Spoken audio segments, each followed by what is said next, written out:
Hey guys, Natalie Cutler-Welsh here. I'm sitting here with the awesome Juliet Furness. Is that how I say it? Furness? Yes. I'll take either. Okay, I'm cool. not fussy. So we are here talking today about speaking. I love talking about speaking, and today we're going to talk about speaking with confidence. So I've got Juliet here because this is something she does, right? This is something you help people with. Yes, absolutely. So before we dive into that topic, can you give everybody a little bit of a backstory on how you help people now and what brought you to this place? Well, good question. The way I help people now is I have a system. I've developed a system, vocal system, that I got when I was in New York. I studied with a woman there called Catherine Fitzmaurice. And she has got this really unique, very physical-based whole body system that helps people unlock all the potential of their voice with ease. So those are like those buzzwords are kind of huge: potential, ease, right? And so I work with a lot of people. I work coaching one-on-one, and I also have a class situation. So ideally for me, someone will do a couple of sessions, and then they might be ready for the class situation, because it's a little and often goes a long, long way when you're trying to change a sort of lifetime habit of use of voice. So you have to have a little bit of wisdom when you approach this. You know, you're not going to radically change the design of your vocal folds or voice box. I think people don't really understand the nature of voice. Like we're a human instrument. And the sound is made by our entire being. It's not made from sort of the waist up and the throat. It's like a guitar. The whole guitar makes the sound. And is that why some people struggle? Because they are not using, think so, what do you call it, the instrument? They're not using their entire instrument. Yeah, I think the way we've sort of chopped up the body and the mind sort of zeroes in on one space is causing extra tension. Whereas if we can just start to think of ourselves as a whole being, the whole being is making the voice, there's more pleasure in it. And I want to talk about confidence, because really when you speak with confidence, what you're speaking with is more pleasure, more joy. And so when I work with people, I'm saying I'll give them something to do, and they'll do it, and it's very mechanical and nervous and shaky, and there's no pleasure in it. So I go, okay, stop. Let's go back and let's do that again. And this time, can you have as your objective trying to find the joy? Try just your joy, just for you, for nobody else. And so you just give them that time and space, because we just don't get it. We don't get it in our education.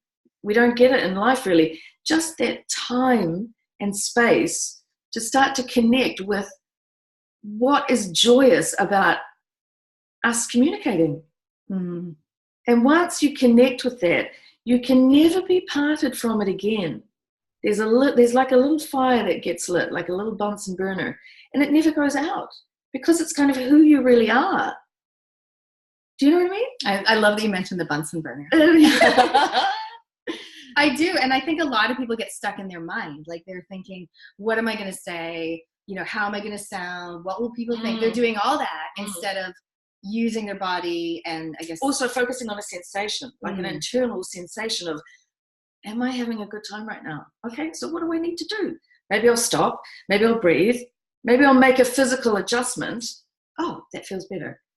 Oh, maybe I'll breathe again. Mainly breath, because breath is kind of sacred. It's sacred in a lot of religions, in a lot of mythology. In Greek, it comes from the word pneuma, as where we get pneumatic from, meaning spirit. So, and it's interesting because once there's no breath, there's no life, right? Dead body doesn't breathe. Live body, breath. And there's something incredibly joyous about a free breath. It frees up the mind, it frees up thought, it frees up expression. Do you know what I mean? Because literally you're taking more oxygen in. So it's actually supporting every function the human body has to do. So of course it supports vocalization, right? And I imagine, so your background originally was acting. Is that right? Yeah, well, actually it's funny because my mother was a speech teacher. Yeah.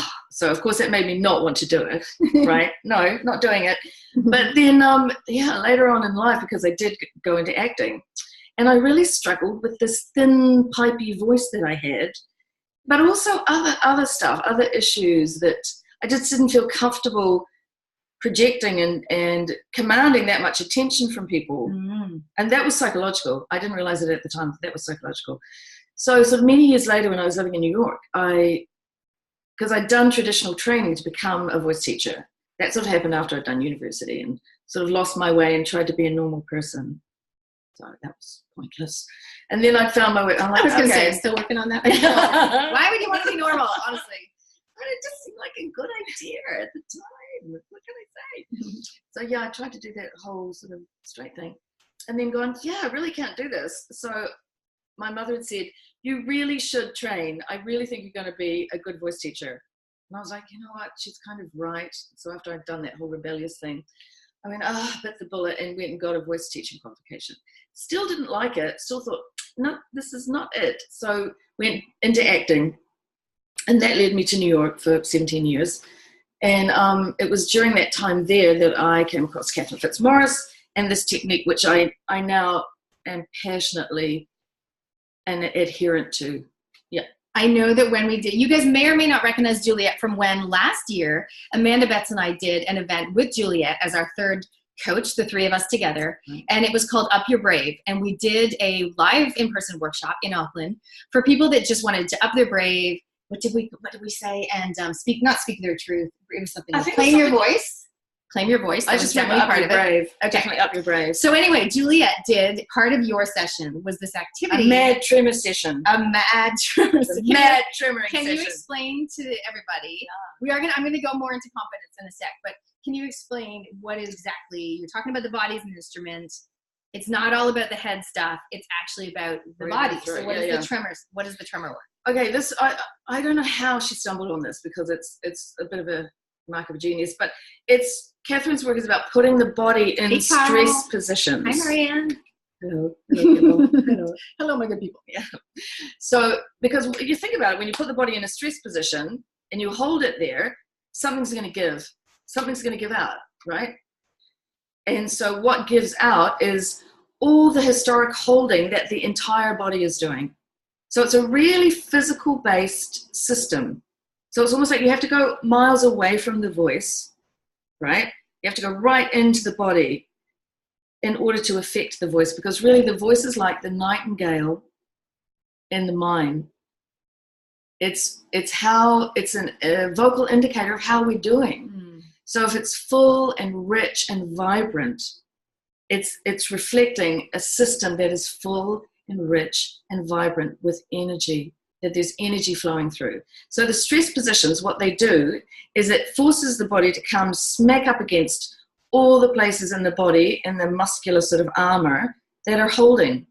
And we hold when we have an experience that we don't want to process, right? Emotionally. We hold our breath. Yep. Oh, I don't like the way this person is talking to me. I don't want to get angry. I'm just going to hold my breath, and that lessens the emotional experience, right? But what happens is that's happening so much to us in this sort of modern day and the way we live, that we're actually little remnants of holding are contained in muscle memory and they're not completely released. So the tremoring forces the body to have to start to release fully and deeply on a muscular level. And of course, we're made up of muscle and bone. So once we start to rid the muscles of that microscopic holding that's going on and the internal organs of the holding that's going on, the voice can drop down to take up the whole body, and the whole instrument can begin to vibrate, just like a whole guitar adds the vibration, sympathetic vibration is what it's called, right? But the other thing they found with Fitzmaurice's work, which is kind of amazing, they're doing a lot of studies on it. The scientific world has become quite fascinated with it because they're trying to figure out how it works. And they're actually finding that it helps the conductivity in the brain, and it helps the brain communicate, the different spheres of the brain communicate. So there's kind of a lot more going on behind the scenes with Fitzmaurice's work. So I'm going to chime in with, which is maybe what some people are thinking. They're like, oh, that sounds cool. I hadn't really thought of it that way. What is she talking about? Like, what does that look like? You call it the waterfall? Yeah, waterfall position. Yeah. Well, do you want me to describe it? I'm going to do it for you. You're going to do it? Yeah, I'm going to stand on the couch. I'm wearing my daughter's sweatpants, awesome. so we're all good. Okay. She's 12, and now I can fit her sweatpants. You're going to do, right? Can you see? Yeah. You've got to pigeon toe. First important thing is to pigeon toe the feet. Okay. So you're automatic. The first thing you're doing is you're pulling on these outside. You're already talking, stressing like these outside tendons. And then you're going to bend your knees. Yeah. Bend, and flop your body. So the whole way the body is on the legs. You're going to get a fantastic tremor on this because you don't have a solid floor beneath you, which is going to be great. So just breathe there for a second. Breathe. And of course, this is forcing air into the back of the lungs because it can't fill up the front of the lungs because the lungs are squished against the legs. There's lovely relaxation going on. How can you not relax in this position? Your body's got no choice. Breathe.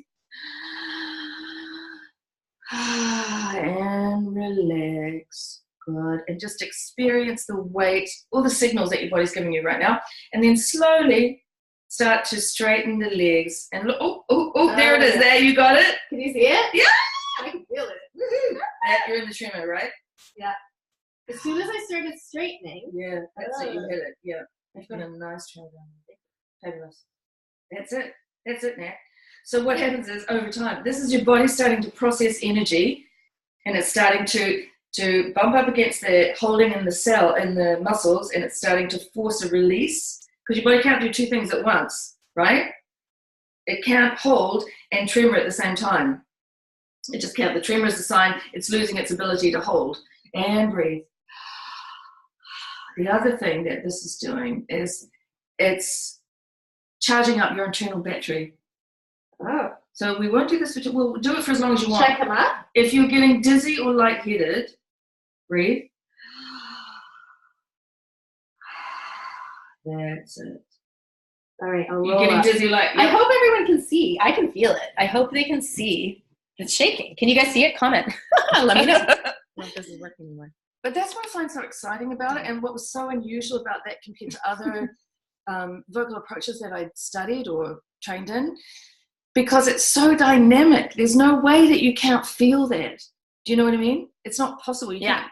So did you do that at the workshop? We had people like leaning over. Yeah, we did. We did. Everybody was like tremoring. Yeah. But I think it's good to have an understanding of why you do it. Do you know, if you just get thrown in the deep end, you're like, okay, I'm doing this. Yeah, there was something major going on, but why? Right? Yeah, and I wanted to ask, like, is that something that in terms of self-care and confidence and speaking, would I benefit from doing that like every day? Or is that just something you do before? No, every day. Every day is great. I totally have not been doing that. No, but you can start I'm now. going to. It's never too late. Yeah. Yes, every day is good because when you're looking at something like, I need some water actually, the habitual lifelong use of an instrument like your voice, it's going to take a little bit of time to reset new habits into muscle memory. And we know muscle memory exists. We maybe don't understand it fully, but we know that we can take, say, someone suffering from dementia or Alzheimer's and put them at a piano, and they can play songs or music that they maybe learnt in their youth. So we know muscle memory exists. It's just a little mysterious. Thank you, that's brilliant. So what you want to do is just clean out muscle memory. And as you're cleaning it out, you are opening up potential. You're just opening up potential, right? It's like you're doing all this laundry, getting rid of all the old. You can imagine you've got resources now for new, yes? And for the new you. And you're not dragging this carcass around life that is resisting. Yeah, because the resistance is gone. And you've got free-flowing energy. And you can really start to manifest just the uniqueness of who you are as an instrument in the world. One of the things I love is that so a lot of people would focus on the stuff that I teach them, right? Which is, what's your message? What do you want to say? Who's in your audience? What is your call to action? What are you selling? Or what do you want them to do about it, right? That's great, and a lot of people focus on that, and I can totally help them with that. But if someone is like, I'm so nervous to speak, or I feel so sick before speaking, or they have massive anxiety around it, or they don't have the confidence, then I send them to you because I'm like, they need to do the body work. You mentioned something to me earlier before recording about exercise or something like that before speaking. Yeah. Okay. Can you talk about that? Sure. Well, once people have sort of done a little bit of training with me, I always tell them to go. There's the exercise that we just did with Nat. You can always go right before a sales presentation or before a big court case or before a keynote speech or a TED talk. And those are all situations that I've worked with people that are involved in all of those things. You go to the bathroom, lock the door, and go into that position. Right? Go into the waterfall position. Because what that's doing is it's switching off the body's ability to produce stress hormones, right? The body, because it's forcing the body to relax deeply. So once the body does that, it can't produce stress hormones. But they're already a certain level in the body. But it also starts to metabolize that because it gets the energy flow, removes the blockages of energy and gets the energy flowing. So you can start to metabolize all those stress chemicals. And that's when you actually start to get quite a high of presenting, and you start to look forward to that buzz that you get. So it stops being terrifying. It's always going to be, what's the word? Exhilarating? Exhilarating, yeah. There may be a little trepidation in there, a little bit of fear, but there's more pleasure, there's more excitement, right? And a lot of the times in my world, we talk about it's actually a little bit of anxiousness. Yeah. Not anxiety, but like a little bit of anxiousness and fear is good because it shows that you care. Yeah, like you still, and you're still excited about the topic that you're speaking about. You're not bored. No. People always want to, I think it's because the mind is so linear and so black and white. The mind goes, stress bad, relaxation good. But if you're too relaxed when you're up there, you're probably kind of boring. Do you know what I mean? There is such a thing as good stress. And toxic stress. So what I think this does is it manages to harness that toxic stress, put it into use, and turn it into excitement. Yeah, I think it's really good. And a lot of people can probably relate. Comment if you can. Before you went into a situation where you knew you needed to speak, whether it was an audience of people or just one person that you had something just on your heart you wanted to get out, you start feeling a bit uncomfortable, sick sometimes. I know that last year when I went and spoke in Sydney to like 4,500 people, I for the day before my tummy was sore, and I don't normally get nervous, but we're talking about speaking with confidence today for you guys that recently joined us. And it's not just, and I knew my material, I knew I had the PowerPoint, but it's because there were so many people, I wasn't used to that many people. Right. And I had my oils, and that was helpful. But if I'd known about the waterfall, I probably would have done that, definitely. Yeah. Marty's on the Facebook Live. She says, I can just see people's reactions if they see me in that position. They already think I'm weird with my oils. Oh yeah. I think it's that's why I said lock the door. Lock the door. Okay. Bathroom, lock door. So you guys, I don't know if you saw the Facebook Live before, but try it yourself, because you bend over in that position with your knees bent and you're like, what's the big deal? But when you start to straighten your legs, you're like, oh, right. Yeah, you'll really get a sense of just how the body is processing energy. It's your energy. It's amazing. Yeah, that's very cool. Okay, awesome. So before we wrap things up, I'd love to hear what you guys, in terms of confidence for speaking, what is something that holds you back from saying what you want or speaking it on a scale that you want around confidence with speaking? I think this is fascinating, talking about the body stuff. And like I said, for me, it's like, I think part of it is being confident in your message and all that stuff, the kind of the mind, the intellectual side, but your body needs to be, in on it with you for sure. You mentioned so if people are listening and they go, oh my gosh, I've got a TED talk coming up, or oh my gosh, I'm speaking to a room full of accountants next week and I'm so nervous, and so how can you help them, like those types of people? Well, generally for those kind of people, I would do one-on-one sessions, just because they're generally quite busy, right? And more effective. It's just more effective if I can, because it's such unique work. It's easier just to do it one-on-one, and they may have specific objectives they need to achieve as well. Like a TED talk is very different to someone who's a lawyer, right, or a sales team leader. Mm-hmm. And also, so I normally do 3 one-on-one packages, and I also have an ongoing class. So I encourage a lot of people to do the class, because it's, as you can imagine, it's like anything when you're trying to create a new habit. to touch base with it once a week. It's going to help seal in that new neural pathway in the brain, right? So instead of being bumpy, it's going to be like a nice slip slide information highway. So, because it does need to become second nature. Yeah? Yeah. And you need to have experiences of pleasure when you're doing those risky things. Right? Like you were saying to me earlier, you had someone that was anxious about speaking to a group. So she's like, oh, I'll do the one-on-one, right? Safe in the one-on-one. But then you kind of like nicely nudged her into the group session, partly because she needed to speak in front of That's right. Yeah, I think there's a huge that does happen, that people come one-on-one. And my goal often is to get them to the stage where they have the confidence to face the social anxiety of doing that work in a group of people. And that's a big transformation. And that's also how you build confidence, by doing those esteemable acts. She knows, or he knows full well, that is progress, that they're even at the point where they step into a room with like 10 to 20 to 30 people to do that work. So, they're already at a benchmark. They're like, oh, tick that box. Yeah, and same thing in my some of the work I do, where I've got people that want to join me in my doTERRA team, and they're like, I'm happy doing one-on-ones, but I don't really want to like do a class. And so it's same but different, right?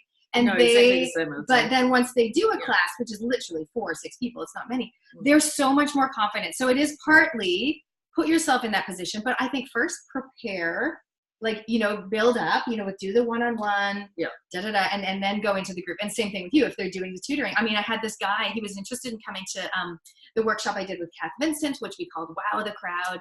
And he called me up and he was like, I've had some negative experiences with going along and feeling really embarrassed and doing a poor job. So I think sometimes confidence, it's like, can come from, you're not clear on your message or whatever. Or your mindset is, oh my God, everyone's looking at me. So you're thinking about people are judging you, and physically, what your body, your clothes, whatever, and also what you're saying.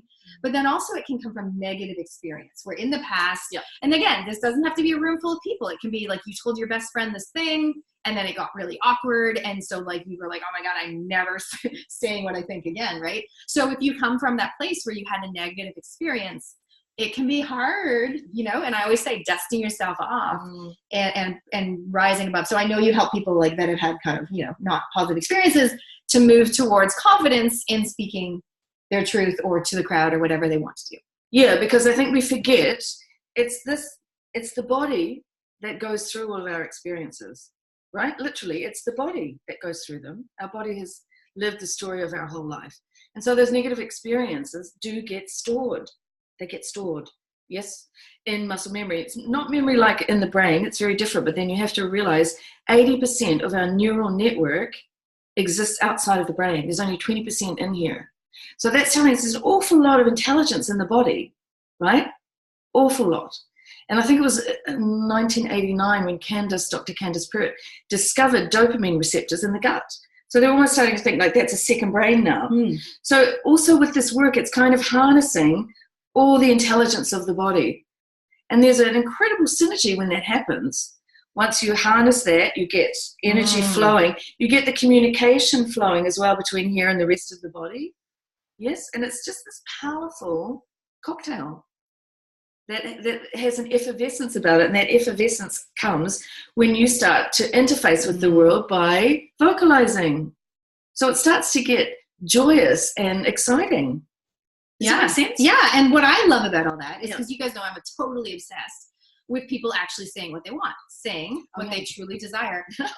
I am, and it's like if they feel like they can't say what they want, it affects negatively on their body. Yeah. So it's like I love that you're going, but we got to use the body to say what we want. It's so cool. It's so cool.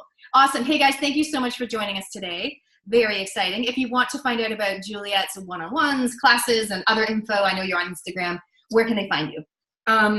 Probably, I'm not on Instagram very much. But you're on there. They can search you. Oh my God. She's going to tell me off later. But probably my website, which is www.julietfurness.com. Actually, if you just type in Juliet Furness into Google, there's lots. There's tons.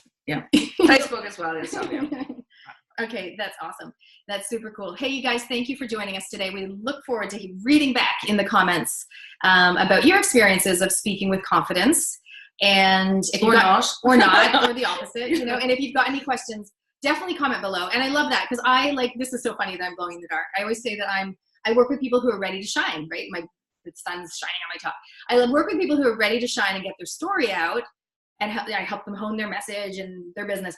But it's like, if they are not shining, they're not ready to shine, they need to do that work and the body work, then I definitely would send them to Juliet. So get in touch for sure if you guys want to help in that area.